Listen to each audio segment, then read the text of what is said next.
Hello pattern lovers, you're welcome and welcome back. It's yet another exciting tutorial, and in this video we'll be drafting this corset. It's an overbust corset with a scoop neckline, deep scoop neckline, and it's quite trendy. So in this tutorial I'll be showing you one of the easiest way to go about the drafting, so you get to meet the tightening techniques, the contouring techniques, the snatching techniques all in this video. And just as you can see from the thumbnail, this particular corset is not the one that the neckline gives.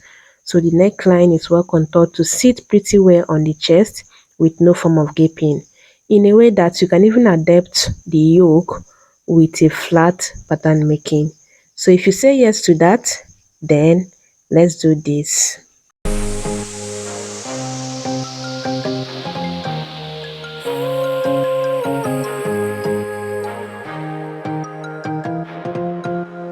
So I'll be starting with the front part, and you see me label this line as shoulder because that would be the shoulder line and also the starting point line. Now from this line I'm going to go down to the bust point, to the under bust, to the waistline, and then from the waistline I'm going to count down to 9 inches, which would serve as the hip line. Okay, so I'm going all the way to the hip line for this. Then I'm going to rule all these points across in a way that I have BP as the bust point, UB as the under bust, WL as the waistline, and the HP as the hip line. Now I'm going to come to the shoulder line and divide the shoulder measurement by 2. 16 divided by 2, that would give me 8. And I'm going to go down to 9 inches, which I'm using as the chest line. I'll try to just have an even number, both the length and the width. Then I'm going to rule it out, just as you can see me do it here. The next thing now is to just mark 3 inches here, which will serve as the neck width yet. Then I'm going to come down here by 1.5, and that would be the shoulder slope for the front. I'll slant it to the 3 inches I have as the neck width. Then I'm going to come up here by 3.25 and then go in by 0.625 on that point.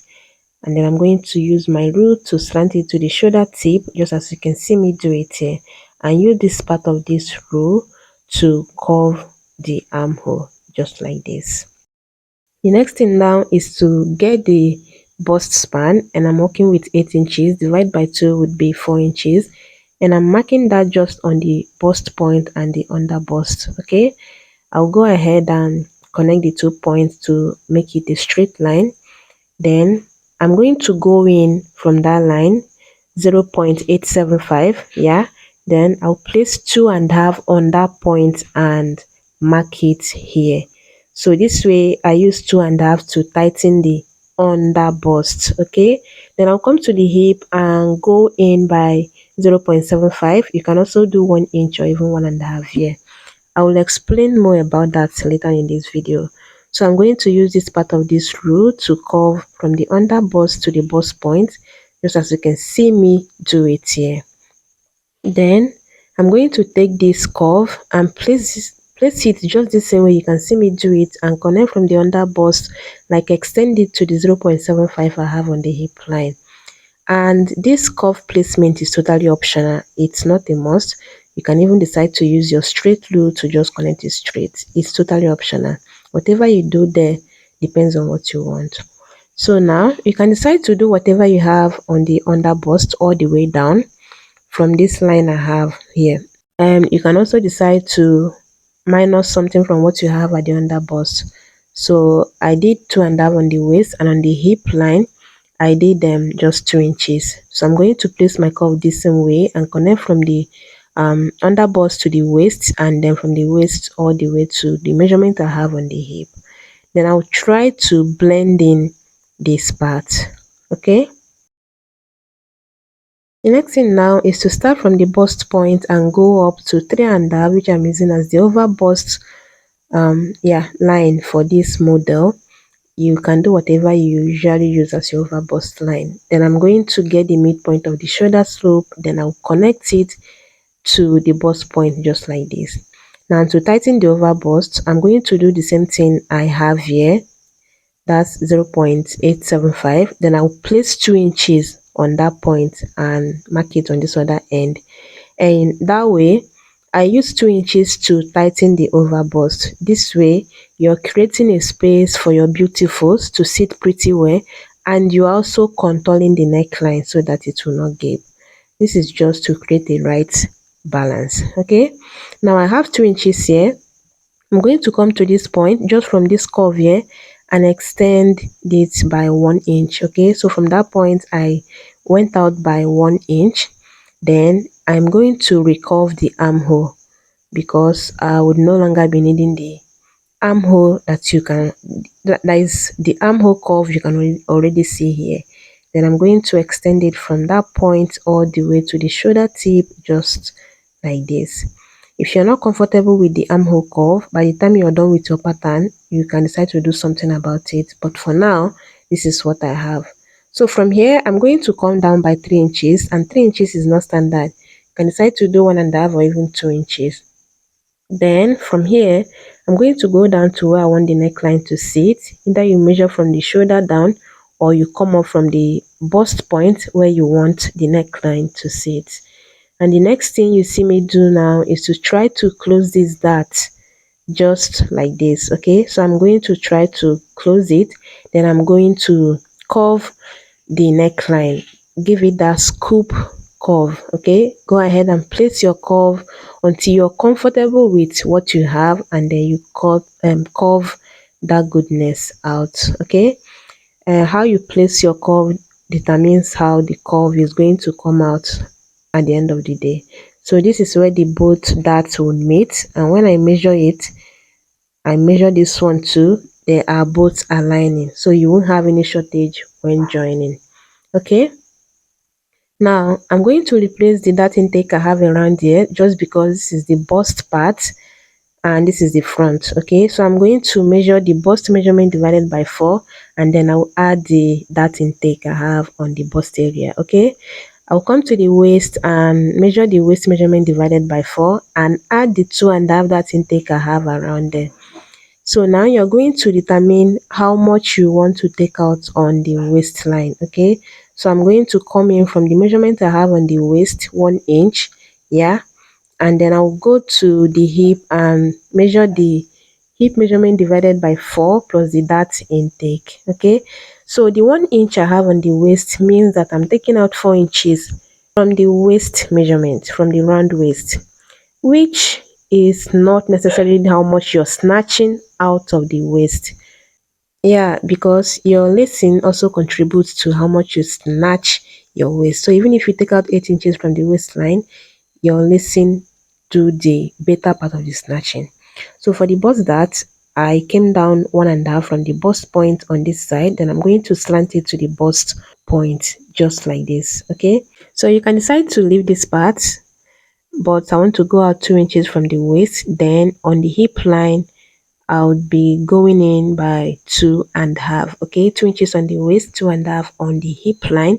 Then I'm going to use my rule to connect it straight to the 2 inches I have on the waist and shift my rule just like this in a way that I have about 0.375 space and connect it just the same way.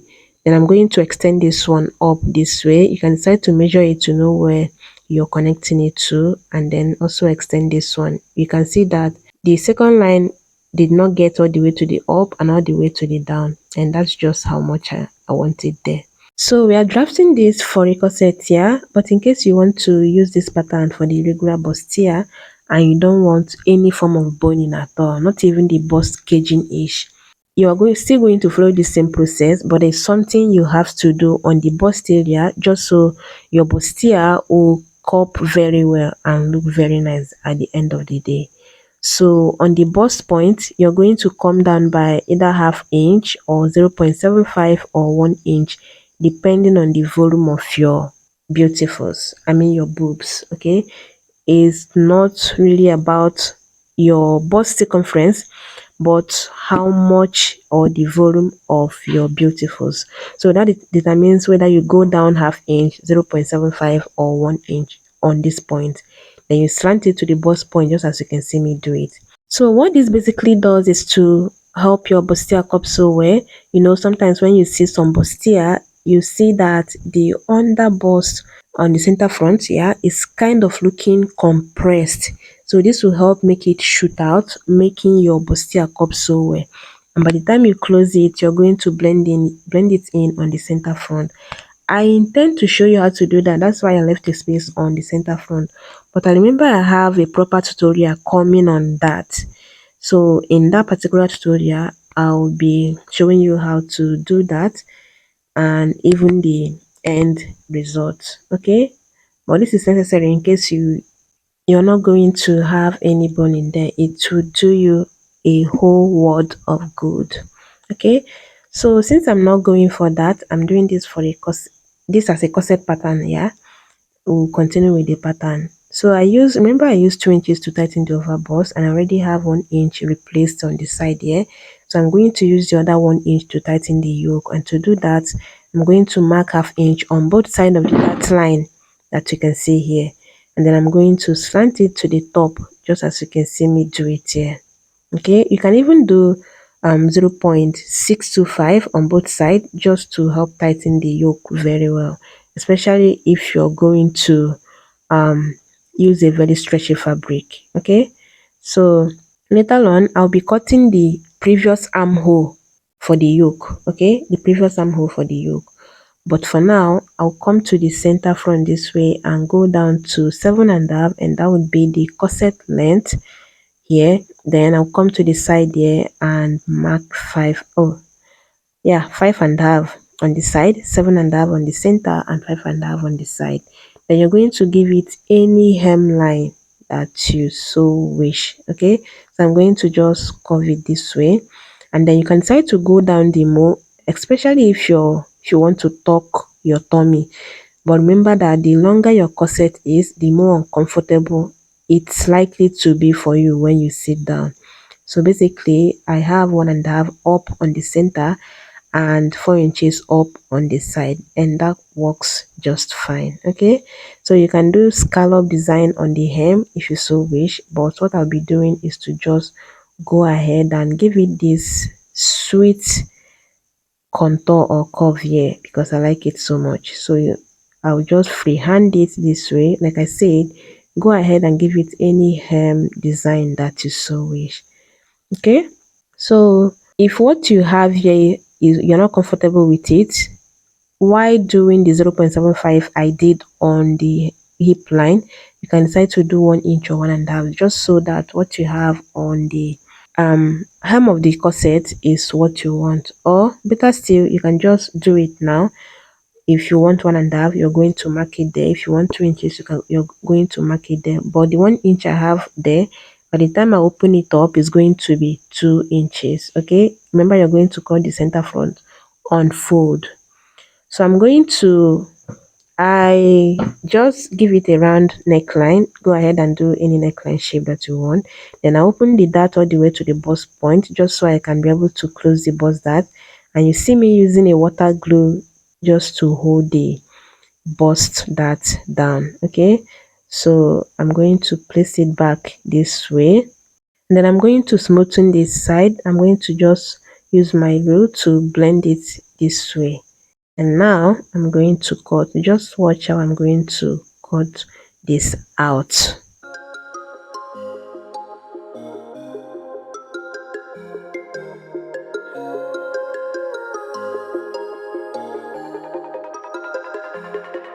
So I noticed that this armhole is not looking all cute. So you see what I did there. If you are not sure of your pattern, if you feel that your pattern is not going to turn out so well, trust me, it's not going to come out so well. So you have to cross check your pattern, adjust it where you need to, just so you have the end result that you so desired for. So here I close the yoke dart, that's the tightening, and then use the water glue to hold it down. Now you see me sliding in a fresh pattern and taping it down with the masking tape. Then I'm going to use my curve again to blend in that point, and then I'm going to just cut it out this way. Remember I said I'll be cutting it out on the previous armhole, so that's what I'll be doing. But I was supposed to do it from the 3 inches up. It's kind of a mistake and also not a mistake depending on the kind of fabric you're using. So by the time I match the pattern up, it's looking like it's equal. So if you feel that you're not comfortable with this, the best way to do it is to measure the neckline on the bodice, and then you're also going to measure the hem of the yoke, so that you have what you should have there. And then you see me labeling this. The front part is not even won't be hard to indicate. It's only when you get to the back that you must label, just so you know what you're doing. Okay. And with that, I think we are pretty much done with the front pattern. I am going to keep this aside now and then work on the back. So here I have the this paper for the back, and this part will be serving as the center back, and I have the shoulder. So from here I'm going to go in by 8 inches, then go down to 9 inches for the armhole. I'll mark the 8 inches again on that point, just so I have a straight line. Okay, and then mark 9 inches on this other end. I like to have a straight line. It's very simple. Now I'm going to come down here by 1 inch, then come in by 3 inches as the neck width. Then I'm going to slant it this way to the 3 inches. It's very simple. Then I'll get the midpoint of this remaining line and mark it and go in by 0.25 on that point. Then I'm going to slant it to the shoulder tape, just as you can see me do it, and then use this part of the curve to curve the armhole. Now measuring from the shoulder to the waist, you can see that I have 16 and a half as opposed the 18 inches I use for the front. Then the length is 25 and a half instead of the 27 inches I used as the whole length for the front pattern. And that is because I used 1.5 for the bust dart. Remember that, right? So 27 minus 1.5 is 25 and a half, and 18 minus 1.5 is 16 and a half. So that 1.5 difference is what I use for the bust dart for the front. Okay, you should be familiar with all of this by now. So from the center back, I'm coming in by 4 inches, which is the bust span. Then you're going to determine where you want the neckline for the back to sit, and I think I will maintain the 9 inches I used for the chest line. So it's just going to be on the chest line, which is 9 inches. Okay, I'm going to just connect it straight. Then on that point again, I'm going to come in by 4 inches, which is the bust span, and then I'm going to connect it straight, just like this. On the waistline, I'll be marking ½ inch on both sides, ½ inch on both sides. Then on the down part, I won't be doing anything. I'll come to the upper part and mark 0.375 on both sides. Yeah, then I'm going to connect from the ½ inch on the waist to the 0.375 on the upper part, just like this. Then I'm going to measure down to 6 inches and connect the dart to that point. This way you're also creating a space for the butt. Okay, your corset will sit so well and will have to divide your hip when you wear it. Okay, so from the dart line, I'm going to go in by 2 inches. Yeah, then I'll go to the down part and mark 2.5 on the upper part, 2 inches. So 2 inches on the upper part, 2 inches on the waist, and 2.5 on the hip. Okay, so I'm going to connect all the points, just as you can see me do it here. Then on both sides, I'm going to mark 0.375 here, and then at the upper part, I'll be marking about 0.25 there. Okay, and then just like I did with the initial dart, I would be connecting it down to the 6 inches, just like this. The dart is not going to go all the way down. Now I'm going to take the waist measurement divided by 4. I'll mark it, then I'm going to calculate all the dart intake I have on the waistline, add it up and add it, like replace it. Then from that point, I'll be coming in by 1 inch, which is the same thing I did for the front waist. Okay, now I'm going to start here and get the bust measurement divided by 4, and I won't be replacing any dart on the upper part. Okay, then for the down part, I will just mark the hip measurement divided by 4. Since there is no dart intake on the hip, I won't be needing to replace any dart intake on the hip line. And after connecting it, this is what it looks like. Okay, So I didn't replace any darts intake here because I do not want any form of gaping on that point. So from the side here, I'll go down to 5.5, which is the same thing I did for the front. Then on the center, 6 inches down. Then I'm going to connect it or curve it nicely, just as you can see me do it here. Then I'll give it that same sweet curve I had on the front part on the side, just like this. And then I'll come here on the upper part, just here, and mark 1.5. You can also do 2 inches. Then on this part, I'll be marking 1 inch, and then I'm going to just slant it this way, just connect the 2 points in a slant form, just like this. Now I'll label this 4, 5, 6 because that's just how I'll be joining it. I have the CB, I have the MB, and I have the SB. Side back, middle back, center back, and I'm just labeling it accordingly. So we're almost done. I'll just go ahead and cut this part out before we work on the yoke. Just watch how and where I'll be cutting this out, and then I also try to notch the upper part just to help me know that this part is the upper part, because if you're not careful, you can mix the back pattern up. It's very easy to do that. So now for the neckline for the back, I'll be coming down by 2 inches and just cover it to the um 3 inches I have as the neck width. I think I used 3.5 for the front, but I'll just cover it this way. Then the next thing I'll be doing is to connect it from that point to the opening I have here, and then I'll do some form of tightening, which is not all. I'll be doing more of the tightening after matching it up with the pattern, the previous pattern I just cut out.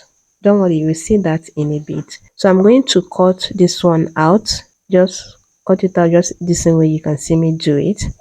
And finally, another form of tightening you should do is to just take out about 1 inch or even 1.5, just where you see me do it. Okay, then these are all the patterns we cut out. I have 3 pieces for the back and also 3 pieces for the front, and then I have the yoke for the front and also the yoke for the back. So the front yoke, I was supposed to, it's kind of looking longer than it should be, like from the shoulder down to where the curve starts, because I did not cut the armhole where I should cut it. So be careful with yours in case you want to adapt your yoke with the flat pattern making instead of draping. But please do well to go ahead and cross check your pattern before you transfer to the fabric so that you won't have a hard time. And you're also going to match up the side, that's the side front and the side back. You're going to match it up on the side just so you know that what you have, that they are aligning, and you won't have any issues while sewing. Okay, I will also trim off about 0.25 here because that part looks like it's going to gape or wrinkle after sewing. Now I'm going to match up the back yoke just like this. Can you see? I still have excess. So I'm going to carefully match up the pattern just like this way.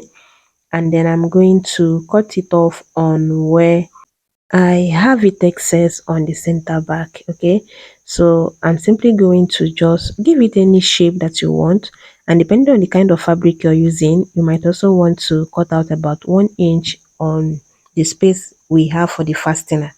That's at the center back. Okay, you might want to cut out about 1 inch, but like I say, depending on the kind of fabric you're working with. I usually go ahead and tape down my pattern to show you what it looks like and what you should expect to get by the time you do your mock-up or you transfer your patterns to your fashion fabric. But I'm out of pattern paper, so I won't be doing that in this particular tutorial. But seeing this alone, you already know that this would bang. So just go ahead and transfer this to your fabric, do a mock-up if you need to, and then I'll see you on my next one. Bye bye.